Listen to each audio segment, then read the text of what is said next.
नमस्कार प्रेक्षकांनो, आजच्या एपिसोडमध्ये आपण बघूया तर इथे ईश्वरी नम्रताला म्हणत असते की ताई, तो खडूसचंद किती वाईट आहे, किती चांगला आहे याबद्दल मी हवं तेवढं बोलू शकते. पण कसं आहे ना, जर माणूस चांगलं वागत असेल तर मग तो चांगला आहे हे सुद्धा बोललं पाहिजे. आपल्या बाबांनी आपल्याला हे पण शिकवलं आहे ना, जर कुणीतरी चांगलं वागत असेल तर तो चांगलं वागतो अशी त्याची स्तुती केली पाहिजे, असं त्याचं कौतुक केलं पाहिजे. त्याच्यामुळे इथे ईश्वरी म्हणत असते की आज खडूसचंदने खूप चांगलं काम केलं आहे, मग आता त्याला थँक्यू तर म्हटलं पाहिजे ना. आणि काही झालं ना ताई, तरीसुद्धा मी त्या खडूसचंदला थँक्यू म्हणणारच. तेव्हा नम्रता म्हणते की ईशू, तुझ्या मनात आलं आहे ना, मग तू म्हणून टाक. तेव्हा ईश्वरी म्हणते की ठीक आहे, मी आहे ना ताई, त्याला एका चांगल्या पद्धतीने थँक्यू म्हणणार आहे, जरा हटके. तेव्हा नम्रता म्हणते, म्हण ना, तुला जर असं वाटतंय ना की आपण सुद्धा चांगल्या पद्धतीने थँक्यू म्हटलं पाहिजे तर तू म्हणू शकतेस. तेव्हा प्रेक्षकांनो, इथे आता ईश्वरीच्या मनामध्ये जी काही अर्णवची इमेज होती ती पूर्णपणे बदललेली असते. तेव्हा ईश्वरीला सुद्धा मनापासून अर्णवला थँक्यू म्हणायचं असतं आणि ती इथे नम्रताला म्हणत असते की आता तर मी अर्णव सरांना इथे सरप्राईज देणार आणि अशा पद्धतीने थँक्यू म्हणणार की त्यांनासुद्धा आश्चर्य वाटलं पाहिजे. तर ईश्वरी अर्णवला थँक्यू म्हणणार असते आणि त्याचबरोबर इथे लावण्याला ईश्वरीचा खूप जास्त राग येत असतो, कारण अर्णव दुसऱ्या कुठल्या तरी मुलीला अटेन्शन देतोय हे तिला अजिबात आवडलेलं नसतं. त्यानंतर इथे लावण्या आपल्या गाडीमध्ये बसल्यानंतर फोन कुणाचा आलेला असतो, तर तिची पार्टनर जी इथे ईश्वरीला सगळ्यांच्या नजरेत पाडण्याचं काम करत असते ती म्हणजे वल्लरी मामी. त्यानंतर वल्लरीचा फोन आलेला असतो. ती म्हणत असते, काय गं लावण्या, हे सगळं काय चाललंय? तू बघितलंस ना की इथे अर्णवने सगळ्यांच्या समोर त्या ईश्वरी देसाईची बाजू घेतली. मला असं वाटतंय की आपला प्लॅन आता सक्सेसफुल होणार नाही आहे. तेव्हा लावण्या म्हणते, असं काही होणार नाही आहे, कळतंय तुम्हाला? तेव्हा इकडे मामी म्हणतात, काय गं लावण्या, तू म्हणत होतीस की इथे अर्णव तिची बाजू घेणार नाही, आपला प्लॅन सक्सेसफुल होईल, पण असं तर मला काही दिसत नाही आहे. मला तर आता डाऊट येतो आहे की तुझा एकतरी प्लॅन सक्सेस होईल ना. तेव्हा लावण्या म्हणते, मी काय म्हणाले होते आधीच, जर आपल्या दोघींना एकत्र काम करायचं असेल ना तर डाऊट घ्यायचा नाही, एकमेकांवरती विश्वास ठेवायचा, असं मी तुम्हाला आधीच म्हणाले होते ना. मग तुम्ही दरवेळेला माझ्यावरती असा अविश्वास कसा काय दाखवू शकता? निदान मी काही ना काहीतरी प्रयत्न करते ना, तुम्ही ते पण करत नाही. तेव्हा इकडे लावण्या म्हणते, मला अजिबात आवडत नाही माझ्यावरती कोणीही विश्वास नाही दाखवला तर. तेव्हा याच्यापुढे मी जे काही करेन तुम्ही प्लीज माझ्यावरती विश्वास ठेवा. तेव्हा इथे आता वल्लरी म्हणत असते, अगं पण तू सगळा प्लॅन केला होतास, त्याचा काय उपयोग झाला? तू उलट बघितलंस ना, मला तर भीती वाटते. अर्णवने सगळ्यांच्या समोर त्या ईश्वरीची बाजू घेतली. अर्णव तिच्या प्रेमात तर पडला नाही आहे ना. तेव्हा लावण्य म्हणते, असं काही झालेलं नाही आहे. ती 2% मुलगी, तिच्या काय प्रेमात पडणार आहे तू? तेव्हा इकडे लावण्य म्हणते की आता मी असा एक मोठा धमाका करणार आहे ना की ती ईश्वरी देसाई आहे ना, लगेच इथून निघूनच जाईल. पुन्हा इथे थांबायचं नाव घेणार नाही ती, नाहीतर ती निदान अर्णवपासून तरी दूर होईल. तेव्हा इकडे मामी म्हणतात, ठीक आहे, माझ्याकडे सुद्धा एक व्हिडिओ आहे, ती व्हिडिओ मी तुला पाठवून देते, बघ तुझ्या प्लॅनमध्ये तिचा काही उपयोग झाला तर. तेव्हा लावण्य म्हणते, ठीक आहे, ती व्हिडिओ तुम्ही मला पाठवून द्या, मी बघते आणि मग ठरवते ती प्लॅनमध्ये टाकायची की नाही ते.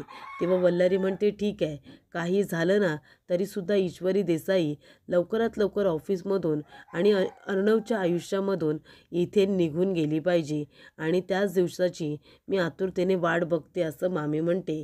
तेव्हा इकडे मामी म्हणते, जाऊ दे, मला काय करायचं आहे, ईश्वरी देसाई कधी एकदा ऑफिसमधून जाते असं मला झालेलं आहे. त्याचबरोबर प्रेक्षकांनो, इकडे आता ईश्वरी देसाई हिच्याबरोबर मामींची सुद्धा खूप मोठी दुश्मनी असते. ती म्हणत असते की लावण्या जरा भडकली तरीसुद्धा ती ईश्वरी देसाई इंदोरला पोचलेली असेल. ही लावण्या जे काही प्लॅनिंग प्लॉटिंग करते ना, आपण फक्त तिला साथ द्यायची आहे त्या ईश्वरी देसाईला इथून हकलून देण्यासाठी. तेव्हा इकडे आता व्हिडिओ पाठवत असताना मागे वळून बघते तर वल्लरी देसाईला खूप मोठा धक्का बसतो. कारण प्रेक्षकांनो मागे येऊन कोण उभं राहिलेलं असतं तर इथे मामा आलेले असतात. मामा आता वल्लरीकडे रागाने बघत असतात, कारण त्यांनी वल्लरीचं सगळं बोलणं ऐकलेलं असतं आणि त्यांना ते अजिबात पटलेलं नसतं. म्हणजे इथे आता ईश्वरी देसाईला घरातून हकलून देण्यासाठी तर ती प्रयत्न करतच असते. पण आता ऑफिसमधून सुद्धा बाहेर काढण्यासाठी वल्लरी लावण्याची साथ देते. ही गोष्ट जेव्हा मामांना कळते तेव्हा मामांना ते अजिबात आवडलेलं नसतं. तेव्हा इकडे आता प्रेक्षकांनो मामा वल्लरीला म्हणत असतात की काही वर्षांपूर्वी माझ्या बहिणीबरोबर तू काय केलं होतंस तुला माहिती आहे ना, या घरामध्ये काय घडलं होतं. तेव्हा वल्लरी आता गप्पच बसते.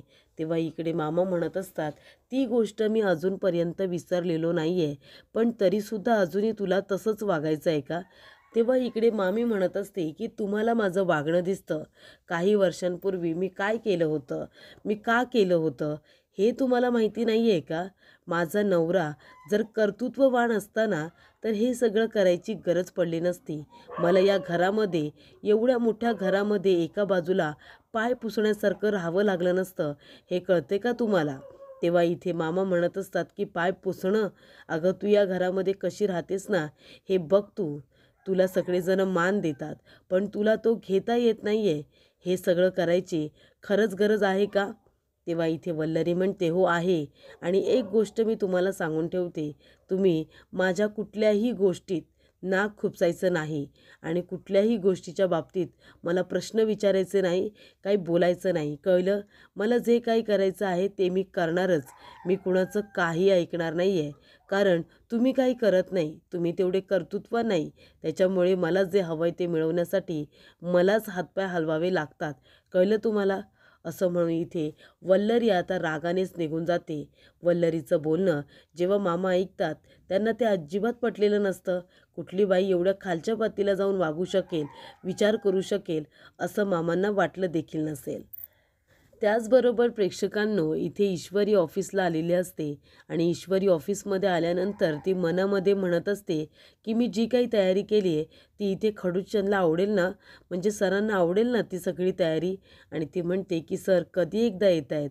तर प्रेक्षकांनो इकडे आता ईश्वरी जी इथे फक्त अर्णवचा राग करत असते आणि ऑफिसमध्ये आता येईल त्या इथे विचारानेच तिला जो तिटकारा आलेला असतो त्याच्यामध्ये बदल झालेला असतो. पहिल्यांदा ईश्वरी अर्णवची वाट बघत असते की कधी एकदा तो ऑफिसमध्ये येतोय आणि तिने त्याच्यासाठी जी तयारी केली आहे ती त्याला आवडते. तर इथे ईश्वरीने त्याला आता सरप्राईज देण्यासाठी खूप छान अशी तयारी केलेली असते. त्याचा डेस्क खूपच जास्त उत्तम पद्धतीने तिने सजवलेला असतो त्याला सरप्राईज देण्यासाठी, म्हणजे सरप्राईज थँक्यू तिला बोलायचं असतं. तेव्हा इकडे ईश्वरी अर्णवची वाट बघत असते. अर्णव ऑफिसला येतो आणि सरळ त्याच्या केबिनमध्ये निघून जातो. तेव्हा ईश्वरी म्हणते, मी तयार केलेलं सरप्राईज अर्णव सरांना आवडेल ना? तेव्हा इकडे ते आता दारामधून वाकून बघत असते की अर्णव कसा रिॲक्ट करतोय. तेव्हा इकडे अर्णव आता ते सगळं बघत असतो. त्याला खूप जास्त राग येतो आणि त्याचंही दाराकडे लक्ष जातं. तेव्हा इकडे ईश्वरी वाकून टोकून बघत असते की अर्णव आता सगळं कसं रिॲक्ट करणार आहे, त्याला हे आवडतंय की नाही. तर इथे नेहमीप्रमाणे अर्णवला रागच आलेला असतो. अर्णव खुर्चीवरती बसतो, त्याचं लक्ष जातं. तर इथे ईश्वरी दारामागून सगळं काही बघत असते. तेव्हा इथे अर्णव म्हणतो की miss Ishwari Desai from Indore. त्यावेळेला ईश्वरी लगेचच केबिनमध्ये येते आणि म्हणते की सर काय झालं, तुम्ही बोलावलंत मला? अर्णव म्हणतो, हे सगळं काय आहे? तेव्हा ईश्वरी म्हणते, सर हे सगळं मी केलं आहे तुम्हाला सरप्राईज थँक्यू बोलण्यासाठी. काल तुम्ही जे काही केलंत ना त्यासाठी मी मनापासून तुम्हाला थँक्यू म्हणणार होते सर, पण तुम्ही तर लगेच निघून आलात, म्हणून मला तुम्हाला थँक्यू म्हणायचं होतं आणि त्यासाठी मी ही छोटीशी तयारी केली आहे सर. सर तुम्हाला आवडली ती फुलं? सर हे बघा, हे सगळे आहेत ना तुम्हाला आवडतात म्हणून मी ताजी फुलं आणलेली आहेत.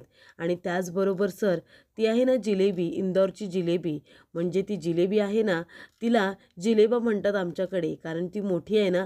सर तुम्ही खाऊन तर बघा ना थोडी तरी, तुम्हाला नक्की आवडेल. तेव्हा अर्णव म्हणतो, एक मिनिट, आऊट, आत्ताच्या आत्ता इथून निघून जा आणि आधी सगळ्यात आधी ही सगळी फुलं आहेत ना ती डस्टबिनमध्ये गेली पाहिजे. ही फुलं मला अजिबात माझ्या नजरेसमोर नको आहेत, कळलं तुला? आणि ही जिलेबी ही सुद्धा फेकून दे.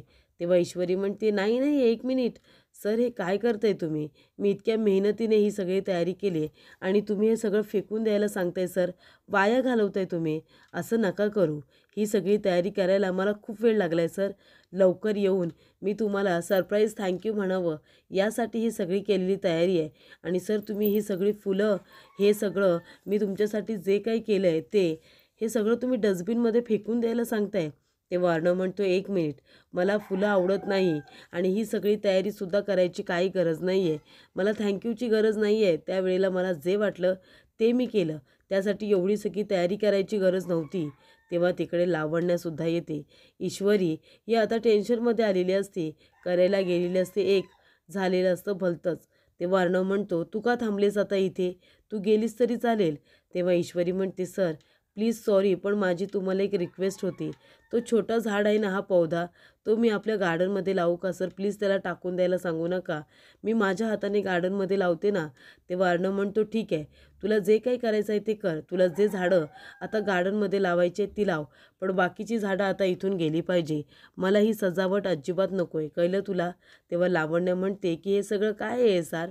तेव्हा अर्णव म्हणत असतो, काही नाही. इंदोरी देसाईला इथे आता अर्णव म्हणत असतो की मला अजिबात हे आवडत नाही, कळलं तुला? मला फुलं आवडत नाही आणि हे असं डेकोरेशन अजिबात आवडत नाही. तेव्हा इथे अर्णवने लावण्याला सांगितलेलं असतं की हे सगळं काय आहे? तुझं लक्ष कुठे होतं? तुला माहिती आहे ना, मला अजिबात इथे अशी घाण केलेली आवडत नाही. तेव्हा अर्णवने आता पिऊनला बोलावलेलं असतं. पिऊनला बोलावून त्याने आता संपूर्ण टेबल रिकामा करायला सांगितलेला असतो. तो म्हणतो, हे काय? हे असं ठेवून मी काम करायचं आहे का? आणि ही एवढी सजावट, हे सगळं करायची काहीच गरज नाही आहे. तेव्हा इकडे आता पिऊन आलेला असतो. अर्णव त्याला म्हणत असतो की हे बघ, एक काम करायचं, हे सगळं उचलायचं आणि डस्टबिनमध्ये टाकून द्यायचं. मला अजिबात इथे काहीच दिसता कामा नये, कळलं तुला? तेव्हा इकडे लावण्य म्हणत असते की अर्णव, तुझ्या एक गोष्ट लक्षात येते का सार? मला असं वाटतंय ही इंदोरी देसाई ना जरा जास्तच करायला लागली. म्हणजे तिला तू सूट दिलेस ना, तिची मीडियासमोर जी बाजू घेतलीस, त्यामुळे तिला असं वाटतंय की तू तिला तुझ्या आयुष्यात जरा जास्तच महत्त्व देतोयस. तू सांग मला बरं अर्णव, अरे ही तुझ्या लायकीची तरी आहे का? तिला कामाच्या बाबतीमध्ये तू काय इथे ठेवलेस मला खरंच काही कळत नाही आहे. अरे तिला काय नाही जमत आणि तरीसुद्धा तू तिला तुझी PA म्हणून इथे असिस्ट केलेस. खरंच मला हे अजिबात पटत नाही आहे. काय जमतं काय त्या मुलीला? तेव्हा इथे अर्णव म्हणतो की तुझं काम झालं असेल तर तू नवीन प्रोजेक्टवरती काम करतेस, ती फाईल घेऊन ये. मला आता या विषयावरती काही बोलायचं नाही आहे.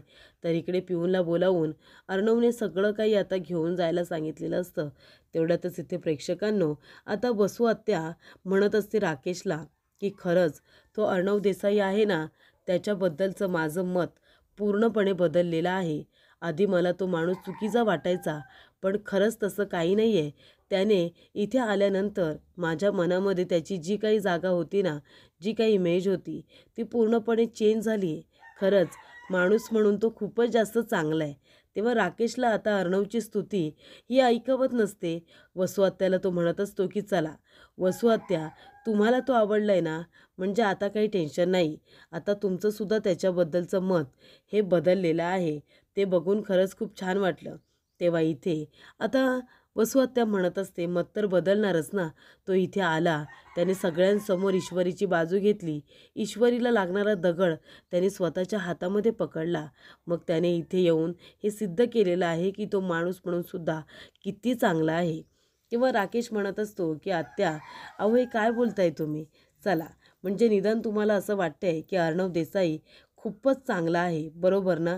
अहो पण त्याची कामं करण्यासाठी कितीतरी माणसं त्याच्या हाताखाली असतात, बरोबर की नाही? आणि बघा ना, इथे मुलींना फसवून त्यांची प्रॉपर्टी लुबाडून जर कुणीतरी मोठं होत असेल तर ही चांगली गोष्ट आहे. तो सुद्धा तसाच मोठा झाला आहे. त्याच्याबद्दलचं सत्य तुम्हाला माहिती नाही आहे. तेव्हा वसू आत्या म्हणते, त्याच्याबद्दलचं सत्य म्हणजे नक्की काय झालं आहे? तेव्हा इकडे राकेशला असं वाटतं की हीच ती वेळ आहे. याच त्या वेळेमध्ये मला अर्णवच्या विरोधात आत्याला भडकवायला हवं.